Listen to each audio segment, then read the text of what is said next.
Chapter 1. Beautiful Children. The house was about 4 kilometers from the station, but after only a minute or two the children began to ask, "Are we nearly there?" And every time they saw a house they said, "Oh, is this it?" But it never was. Then they came to the top of a hill, and there was a white house with a green garden and lots of fruit trees. "Here we are," Mother said. Everyone hurried to get out of the carriage. Robert, Anthea, Jane, Cyril and Martha, the nursemaid with the baby. But Mother did not hurry. The children ran round the house and all through the garden to see what there was. But Mother stood and watched the driver while he carried the boxes into the house. The children loved the house. They knew immediately that they were going to be happy there. Mother did not like the house very much because it was old and there were no cupboards. But it was deep in the country, and after 2 years in London, the children thought that it was wonderful. If you live in London and your family is not rich, you get bored because you cannot go to shops and theaters, and people say, "Don't do this," and "Don't go there." In the country, you can go anywhere and do anything. The White House was on the hill, with the wood behind it and a gravel pit on one side. It was at the gravel pit, a week later, that the children found a fairy. Well, that was what it called itself. But it was different from other fairies. It happened when Mother had to go and stay with Grandmother, who was ill. Martha stayed with the children, of course, but the house was very quiet and empty. The children did not know what to do. Then Cyril said, "Let's go to the gravel pit." The gravel pit was very large with grass and wildflowers round the sides at the top. When they got there, the children decided that they would go down into the pit to play in the sand. "Let's dig a deep hole. Perhaps we can get all the way down to Australia," said Robert. The others agreed, and they all began to dig hard in the sand. But it was a very hot day. Baby went to sleep and Robert, Cyril, and Jane sat down to rest. But Anthea went on working on the hole. Suddenly she screamed, "Cyril, come here! Quick! There's something alive!" she cried. They all jumped up and hurried over to see what it was. "It's got feet," Anthea said, "and fur. Don't hurt it. I know this sounds stupid, but it said something." "What did it say?" asked Cyril. "It said, 'You leave me alone.'" The others just laughed, but the 2 boys began to move away more of the sand. Soon they could see that there really was something moving in the hole. Suddenly a hard little voice cried, "Leave me alone!" They all jumped back, and no one spoke for a minute. Then Robert said, "But we want to see you." "Yes, I wish you'd come out," Anthea said. "Oh well, if that's your wish," the voice said, and the sand began to fly about everywhere. Then something brown and furry and fat fell out into the hole. "I think I was asleep," it said. The children stood and looked at it. It really was very strange. It could move its eyes in and out on stalks. It had big ears, and its body was fat and round and furry. Its legs and arms had soft fur all over them too, and it had hands and feet. "What is it?" asked Jane. "Shall we take it home?" The thing turned its long eyes to look at her. "Does she always say stupid things?" it said. "She doesn't mean it," Anthea said. "Don't be afraid. We won't hurt you." The little thing was angry. "Hurt me!" it cried. "I'm not afraid of you."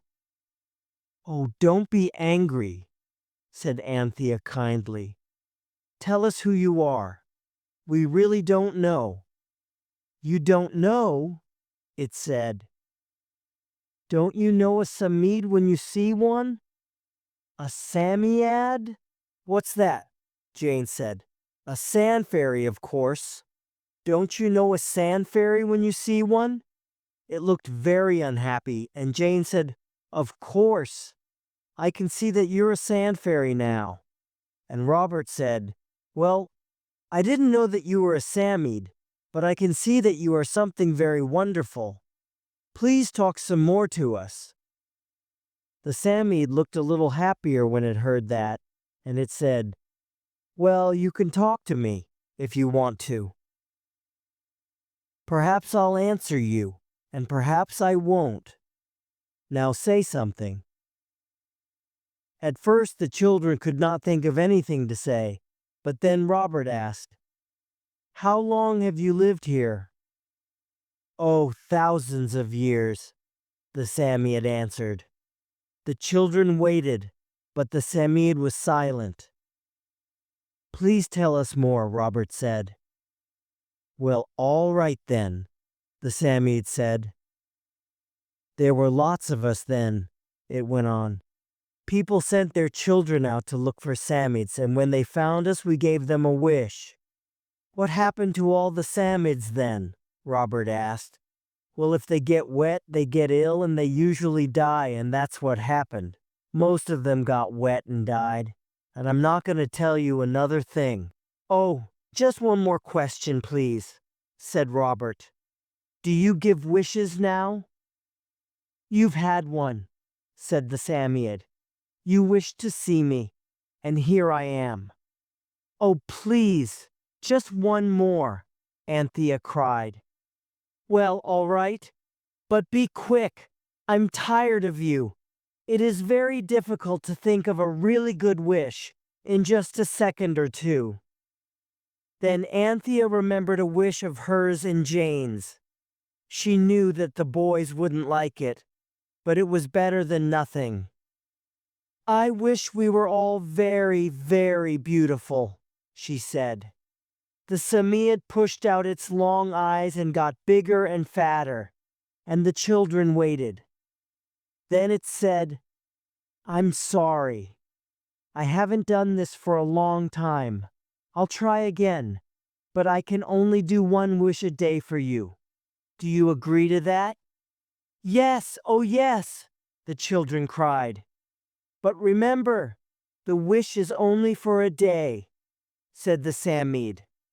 "When the sun goes down, everything goes back to what it was." The Psammead slowly got bigger, then suddenly went small again. "That's all right," it said. At once it turned and went back into the sand at the bottom of the hole. The children stood there for a second, and then Anthea turned to speak to the others, but they were not there. She was looking at three strangers, a girl with beautiful red hair and big blue eyes, and two very good-looking boys. Suddenly she understood. They had their wish. The strangers were Robert and Cyril and Jane, but now they were beautiful. Cyril's hair was golden now, and Robert's was black. "I liked you better before," Robert cried angrily to his brother and sisters. "Jane's hair looks like carrots, and Cyril looks really stupid with long golden hair." They went to find Baby, but he was just the same as he was before. "Perhaps it's because he's young. He can't have wishes. We'll have to remember that next time," Anthea said, and she held out her arms to him. But Baby's mouth turned down at the corners, and then he began to cry loudly. He did not know them. It took an hour to stop him crying, and then, very tired and cross, they took him home. Martha, Baby's nursemaid, was waiting at the front door. She took Baby from them quickly. "Where are the others?" she asked. "And who are you?" "We're us, of course," Robert said. You don't know us because we're beautiful. And we're very hungry, said Cyril. And we want our lunch, please. Go away, Martha screamed, or I'll send for the police. And she closed the door in their faces. The children were very hungry by then, and they tried 3 times to get into the house, but Martha would not let them in. After a while, they went and sat at the bottom of the garden to wait for the sun to go down. The wish will finish then, won't it? Jane said. But the others didn't answer because no one was really sure. It was a terrible afternoon. They had no lunch, no tea, and they were tired, angry, and afraid. It's true that they were all very beautiful, but that's not a lot of help when you're unhappy. In the end, they fell asleep. It was nearly dark when they woke up. Anthea was the first to wake up, and she looked at the others. They were no longer very beautiful. Everything was all right again. Happily, they all went back to the house. Of course, Martha was angry.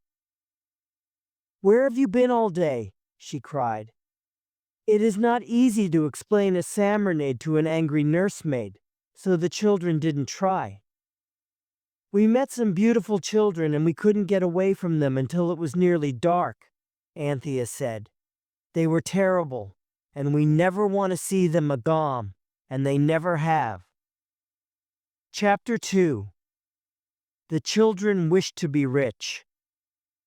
The next morning, Martha took Baby out with her, and the children decided to go back to the gravel pit to look for the Psammead again. At first, they could not find it.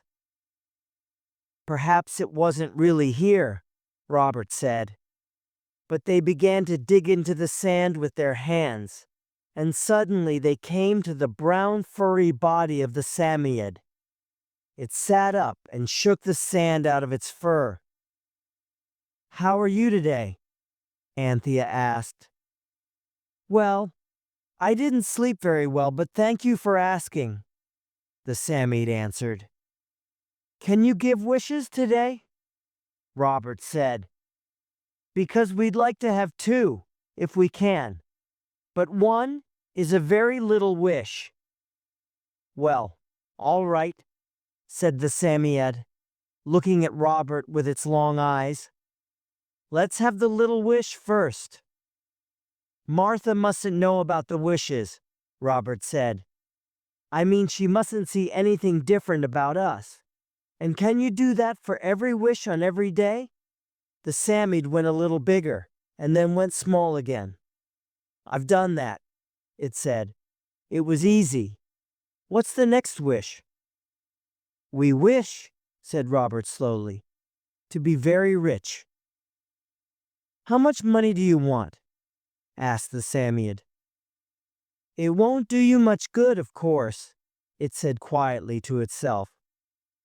"Well, how much, and do you want it in gold or notes?" "Gold, please," Robert said. "Millions."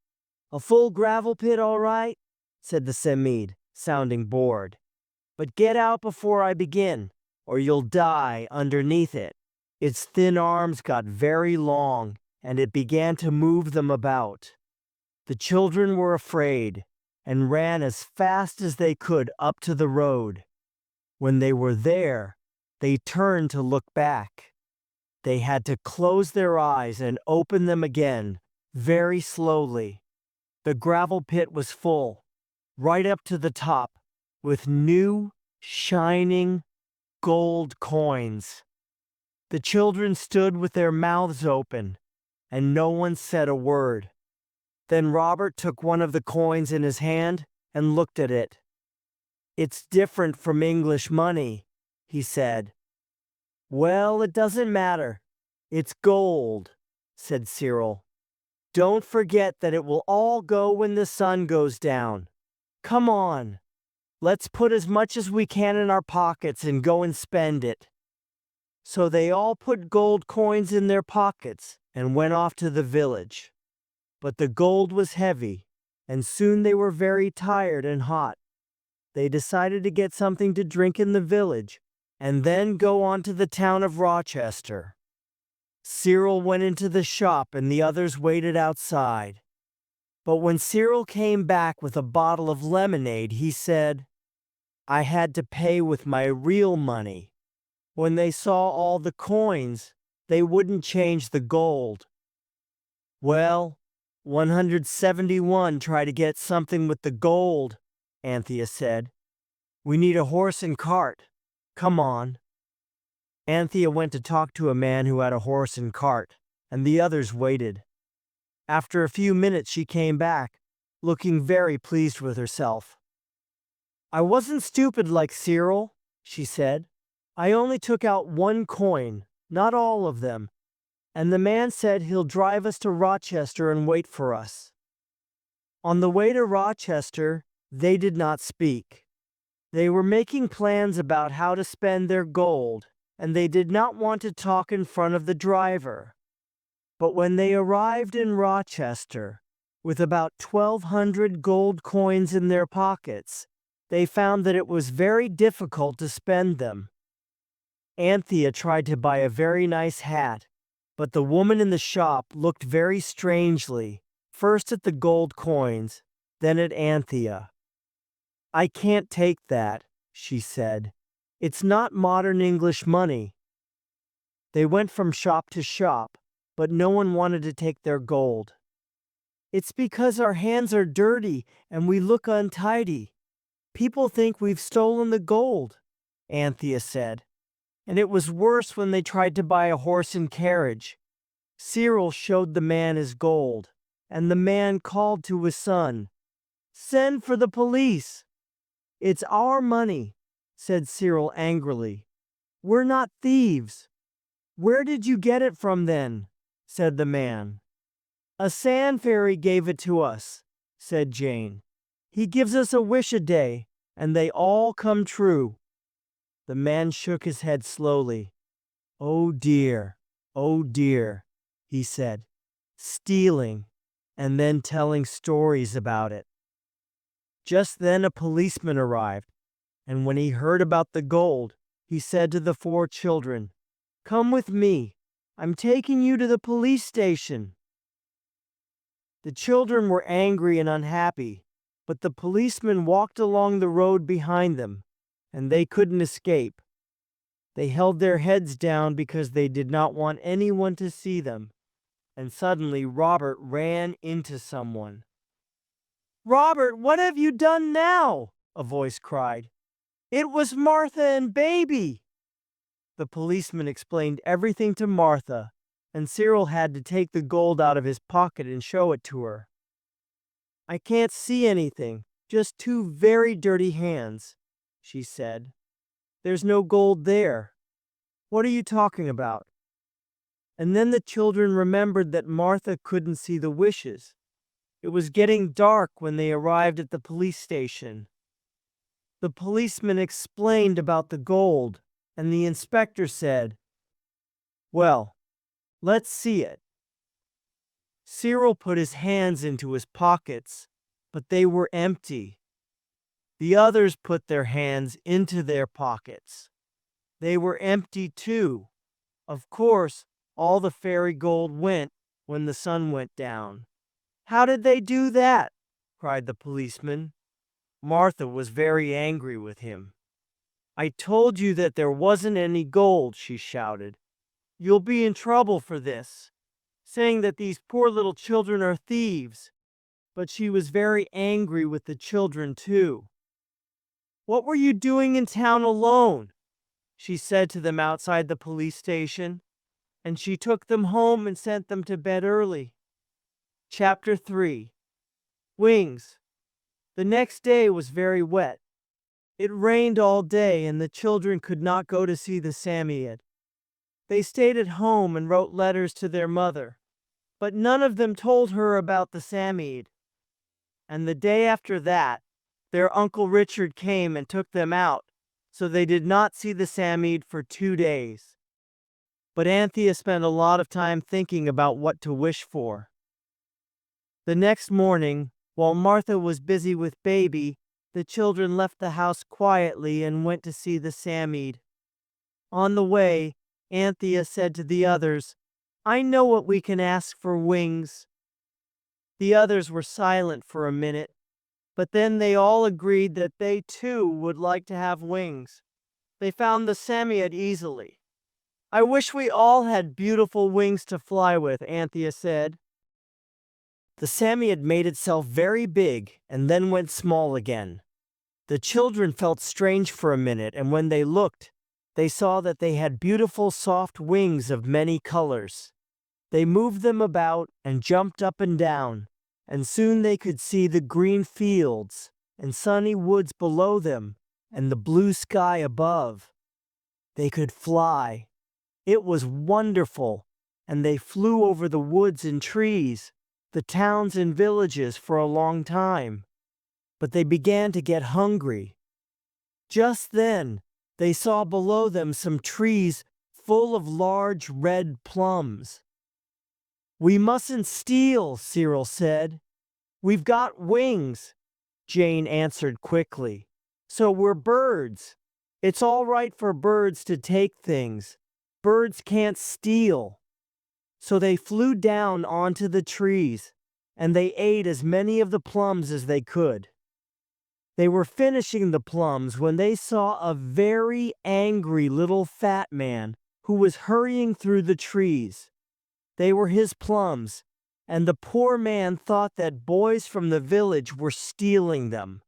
But when he saw that the children had wings, his mouth fell open and his face went green. Anthea did not want to steal anything, of course, so she flew down and pushed some money into his pocket. "Don't be afraid," she said. "We've had some of your plums. We thought that it wasn't stealing, but now I'm not so sure. So that was some money to pay for them." The little man sat there on the ground and looked up into the sky. "Talking birds, children with wings. This is a lesson for me. From now on, I'm going to live a better life," he said. And he went into the house and was very kind to his wife. Plums are very nice, of course, but you soon feel hungry again. So the children stopped first at one house, then another, to ask for something to eat. They didn't get anything because everyone was afraid of them and screamed and ran away when they saw them. By 4 o'clock they were getting very tired and hungry, so they flew down onto the roof of a church to think what to do. "We can't possibly fly all the way home without something to eat," said Robert. In the end, they decided to take some food from the vicar's house next to the church. "He's a good man. He'll understand.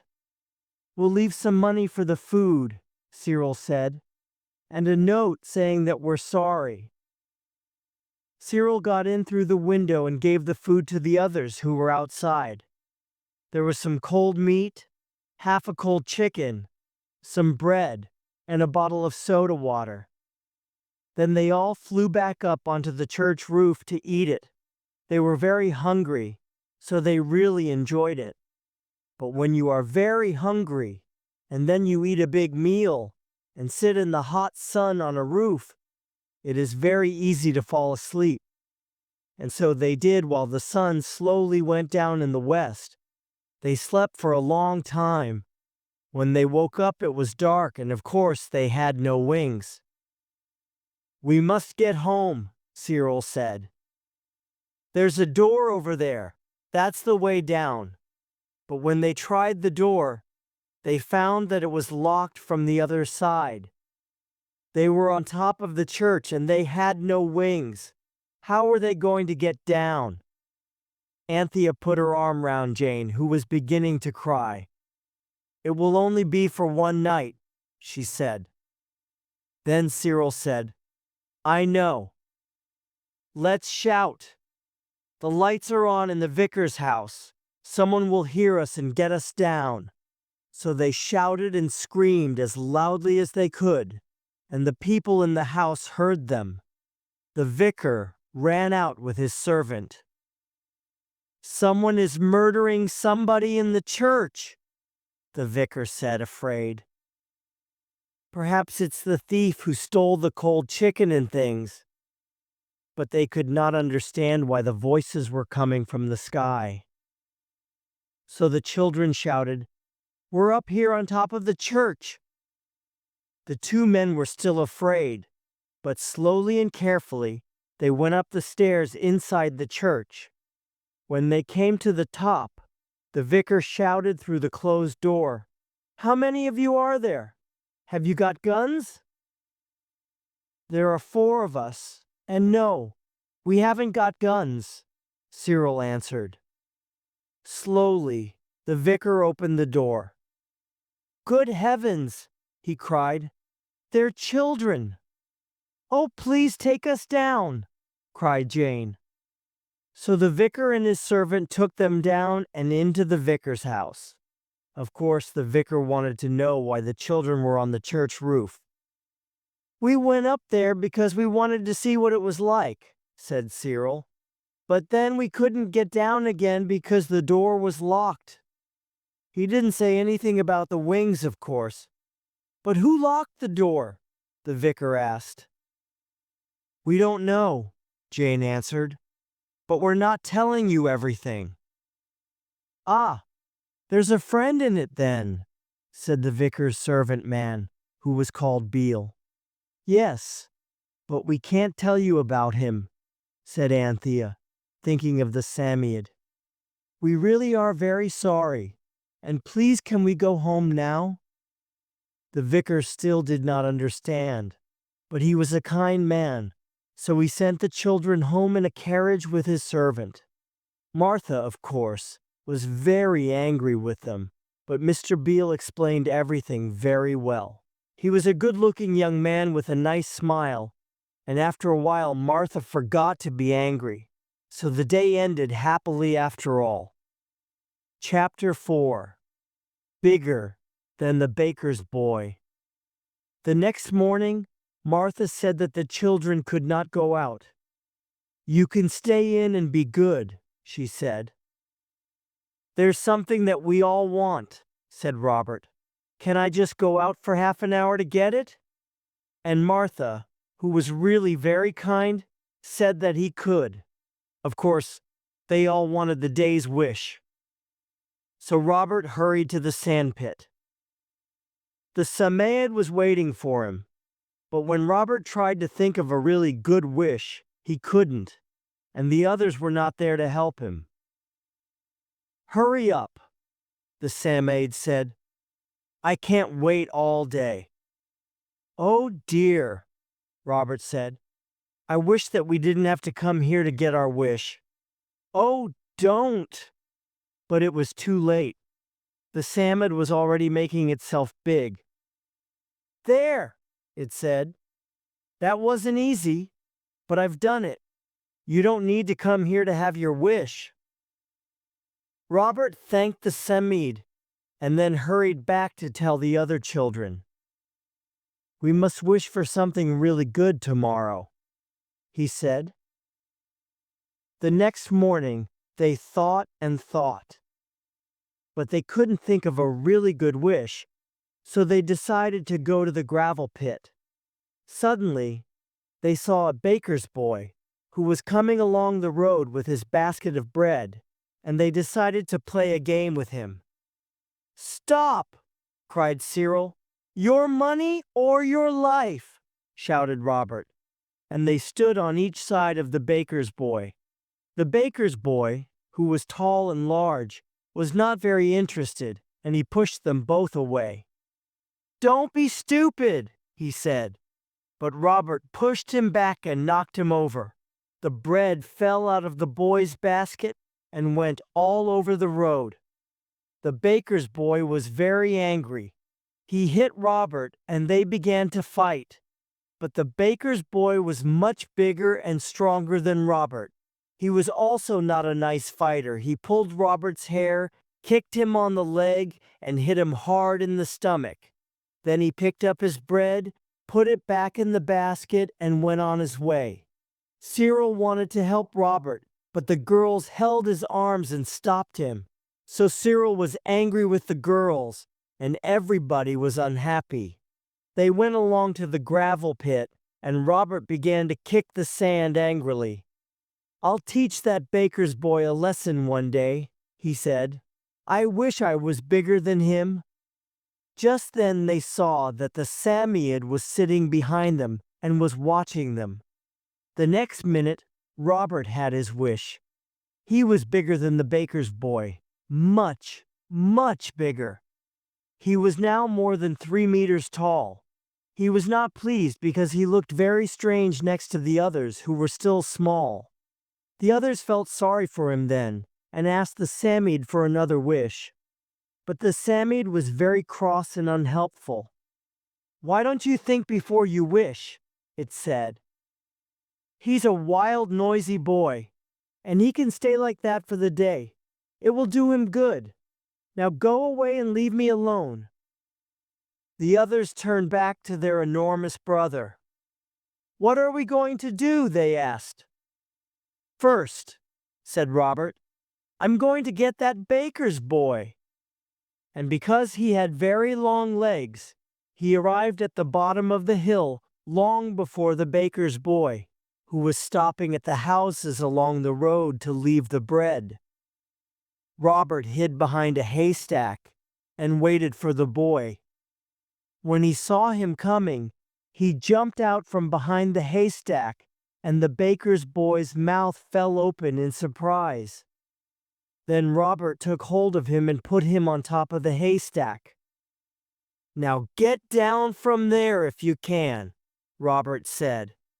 It was very late when the baker's boy got back to the shop, and the baker was very angry. Then Robert and the others went home and down to the bottom of the garden. Anthea asked Martha to bring their lunch out there. She knew that Robert was too big to get into the house. Of course, Martha could not see that Robert was much bigger than before, and she only gave him as much meat and potatoes as usual, and no more. Poor Robert was very hungry. The others were feeling unhappy too, because there was a fair in town, and they wanted to go to it. "We can't go anywhere now," Cyril said. "Not with Robert like this." Suddenly Jane cried, "I know! Let's take Robert to the fair. Someone there will pay us to show him to people. We can make a lot of money." The others thought that this was a good plan, and they left at once. When they arrived, they asked to see the head man. His name was Bill, and when he saw Robert, he got very excited. "How much do you want for him?" he asked. "You can't buy me," said Robert. "But I'll come and show myself this afternoon, if you give me 15 pounds. And some food." "Right," Bill agreed. So Bill took Robert inside one of the big fair tents and gave him something to eat. But while Robert was eating, Bill put men outside to stop him from escaping. Then Bill stood outside the tent and began to shout to the crowds. "Come and see the biggest man in the world!" he cried. Very soon, people began to stop and listen. A young man and his girlfriend were the first to go and look at Robert. They paid their money to Bill and went in. The people outside heard a loud scream from the girl, and then they all wanted to go in too. Soon Robert was the most exciting thing to see at the fair, and Bill was making a lot of money. "Much more than 15 pounds, Cyril said to the girls. Poor Robert got very bored. He had to shake hands with everybody and talk, to show that he was real. And how could he escape at the end of the day? "They'll kill us when I go small again," he said. Cyril thought for a minute. Then he said, "I've got a plan." And he went outside the tent to talk to Bill. "Look here," he said. "My brother must be alone when the sun goes down. He gets very strange and angry then. I don't know why, but you must leave him alone, or he'll hurt someone." Bill was not very happy about this, but he agreed, and when the sun went down, they left Robert alone. Robert quickly got out under the back wall of the tent, and no one knew who he was because he was just a small boy again. The children ran all the way home, and we do not know what Bill said when he found that Robert was not there. Chapter 5. The Last Wish. The next day there was a letter to say that the children's mother was coming home that afternoon, so they decided to wish for something for their mother. They were busy trying to think of something when Martha came into the room, very excited. "There were thieves at Lady Chittenden's last night," she said. "They took all her jewels. She's got lots of beautiful diamonds. They cost thousands of pounds, I've heard. When I'm older, I'm going to buy Mother jewels like that," Robert said. "I'd like Mother to have all Lady Chittenden's beautiful jewels now," said Jane. "I wish she could." "Oh, Jane!" cried the others. "What have you said?" "Well, she will have them," said Robert. "You've wished. Everyone will think she stole them. We'll have to try to find the Psammead and ask it to take the wish back." They hurried down to the gravel pit, but they could not find the Psammead. So they hurried home again and looked in their mother's room for the jewels, but they were not there yet. "Well, we'll tell Mother about the Psammead, and she'll give back the jewels when they corny," Anthea said. Cyril shook his head slowly. "She isn't going to believe us. Can anyone believe about a Psammead if they haven't seen it? And adults never believe things like that. No, she'll think we are the thieves and we'll all go to prison, and everything will be terrible." And that afternoon, when Mother came home, the children ran to meet her and put their arms round her and tried to stop her from going upstairs to her room. "But I must take my coat off and wash my hands," she cried, laughing, and she went up to her room. The children went after her, and there on the table was a green box. Mother opened it. "Oh, how beautiful!" she cried. It was a ring, a beautiful diamond ring. "Perhaps it's a surprise present from Father," she said. "But how did it get here?" But then she found a diamond necklace and brooches and bracelets. There were jewels in every cupboard in her room. The children began to look unhappy, and Jane began to cry. Mother was no longer smiling. "Jane, what do you know about this?" she said slowly. "The true story, please." "We met a sand fairy, Mother," Jane began. "Don't be stupid, Jane," Mother said angrily. "Some thieves stole all Lady Chittenden's jewels from her house last night," Cyril said quickly. "Perhaps these are her jewels." Then Mother called for Martha. "Have any strangers been in this room, Martha?" she asked her. "Yes, but it was just my young man," Martha answered, afraid. "He was moving a heavy cupboard for me." This, of course, was Mr. Beale, the vicar's nice young servant man, who was now very friendly with Martha. So, of course, Mother thought that he was one of the thieves. She would not listen to the children and decided to go at once into town to tell the police. The children could not stop her. "This is terrible," said Anthea. "Poor Martha, and poor Mr. Beale, he isn't a thief. What are we going to do?" Then she cried, "Come on! We must find the Psammead." They all hurried down to the gravel pit, and this time they found the Psammead sitting on the sand and enjoying the evening sun. When it saw them, it tried to get away, but Anthea put her arms round it. "Dear, kind Psammead," she began. "Oh, you want something, do you?" it said. "Well, I can't give you any more wishes today. Don't you like giving wishes? Anthea asked. No, I don't, it said. Go away and leave me alone. But Anthea went on.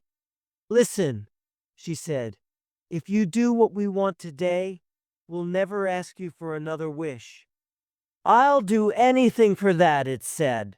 I really don't enjoy giving wishes. It's very hard work, you know, and I get so tired. Well, first I wish that Lady Chittenden will find that she has never lost her jewels. The Psammead got bigger, and then went small again. Done, it said. I wish that Mother won't get to the police. Done, the Psammead said again. And I wish, said Jane suddenly, that Mother and Martha will forget all about the jewels. Done, the Psammead said, but its voice was tired. Now, it went on, will you wish something for me? Can't you give yourself wishes? Asked Cyril. Of course not, the Psammead said. Wish that you will never tell anyone about me. Why? Asked Robert. Well, you children always ask for stupid things, but adults aren't like that. If they get hold of me, they'll want to wish for real important things like free houses for poor people, and new schools for children everywhere in the country, and money to give to old people. Boring things like that. And they'll find a way to keep them after the sun goes down. And what will happen to the world if all those changes come at once? There will be terrible trouble. So go on. Wish it. Quick. Anthea said the Psammead's wish, and it got very, very big. When it was small again, it said, Now, I'm very tired. Do you want one last wish? Thank you for everything, said Jane. Have a good long sleep, and I wish that we'll see you again someday. Then, for the last time, the Psammead went big, then small again. It looked at them all once more with its long eyes, and then dug itself quickly into the sand. And when they arrived home again, everything was all right. Mother came home, and she and Martha remembered nothing, and Lady Chittenden found that her jewels were not lost. Will we ever see the Psammead again, do you think? Jane said to the others later in the garden. And of course they did, but not in this story. It was in a very, very different place. It was in a... but I must say no more.